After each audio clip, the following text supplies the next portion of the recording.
Commando Cool.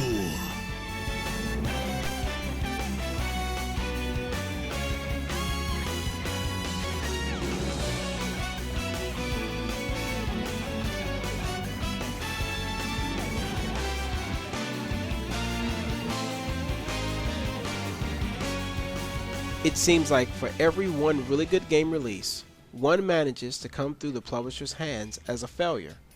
Last Rebellion, which I did review once before on my Forsox channel, was a huge disappointment.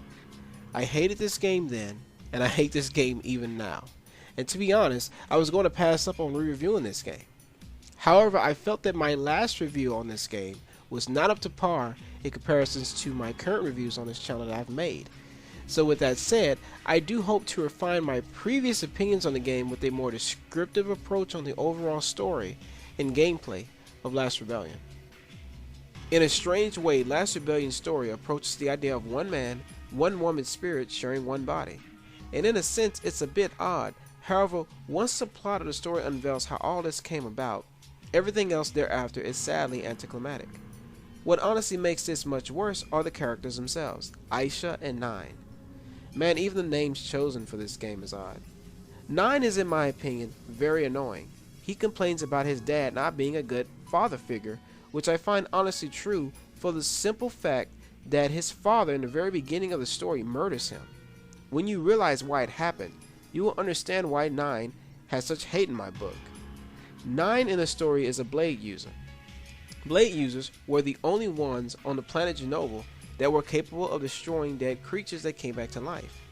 In Aisha's case, she's a sealer, and her powers has the ability, once the blade user destroys the enemies, make it possible to seal them away for good.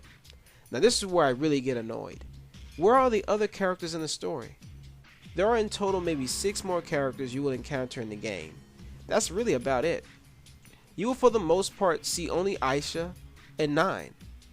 You will see them in the plot of the story so much that after about halfway through the game, you will honestly get bored of them very quickly. It is a sad reminder of how a JRPG story should not be written. It offers no variety in backstory, no comic relief characters, and most of all, does not do a good job in executing the plot of the story, which to me is very, very important. As important as the story is, gameplay is also just as important too. What's interesting with this game is that it's a turn-based RPG. A turn-based RPG that, let's say, uses one character and has to defeat 5 if not more enemies throughout the whole game.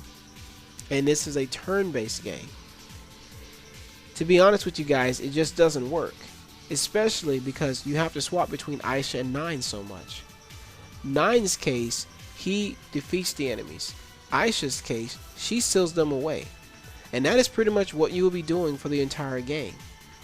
And what they do to try to add more limited gameplay experience to this is the ability to attack different parts of enemies' bodies. This was a cheap way to make the game longer. I actually got so tired of this game that I just looked up the proper way of defeating enemies in the game, which exploited one interesting flaw of the game's leveling up system. Now let's say you discovered the easiest way of defeating enemies. It's actually possible to level up much quicker than before. This is why it's also important to learn the enemy's weaknesses and beating them in the fastest time possible, because if you take too long in battles, your experience points will be affected, which can make the game a lot harder for you to beat towards the end. The dungeons are bland and lifeless for the most part, and the enemies themselves do not have any type of variety for the most part, but they're not too difficult to defeat. The game does not have any towns for you to encounter, so you for the most of the time meet up in the mirror room to save your progress, as well as to explore other areas previously visited earlier on in the story. What really drove me insane was whenever you defeated enemies, if you stand in the very same spot after a battle for too long, they will respawn right next to you. Even worse, they would chase you for the entire area of the dungeon. Even escaping from the enemies in the game is near impossible. The game does have some small side content, but it's all done in one room. I am not kidding. One room. Well, at least the game made it simple for you to get a platinum without having to do any backtracking and making you go apeshit insane. So, I'm cool with that. Last Rebellion is a perfect example of how not to make a JRPG. From its storytelling, character development, as well as gameplay, it falls flat in all areas. I'm going to read you an excerpt from an article on Siliconera from the president of NIS America, who stated the following. Once we got Last Rebellion, we realized it was not the kind of title we should release in the United States because of its quality. I feel really sorry for our customers because we released that title. That's why I told Now, PR manager, we have to release the announcement for Last Rebellion, but never push that title. We cannot say it's a really great title.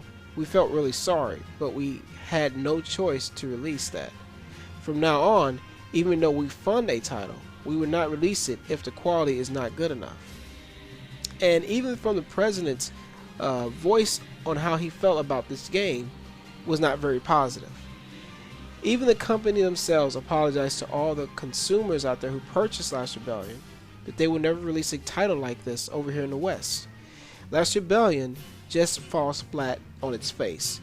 It is a game that never should have been published, never should have been made, because it pretty much is one of the worst JRPGs ever made this generation. And if a company is coming out saying that, that just shows you how disappointing this game really was in all areas. And I think you guys should stay away from Last Rebellion and at least take into account, I at least played the game to give you my honest opinion on it. This is one of the worst games I've ever played JRPG wise this generation. And I do hope that in future we would not see terrible games such as these being released in the West. Thanks again for joining me on this review of Last Rebellion. I'm Force, and I will talk to you guys later.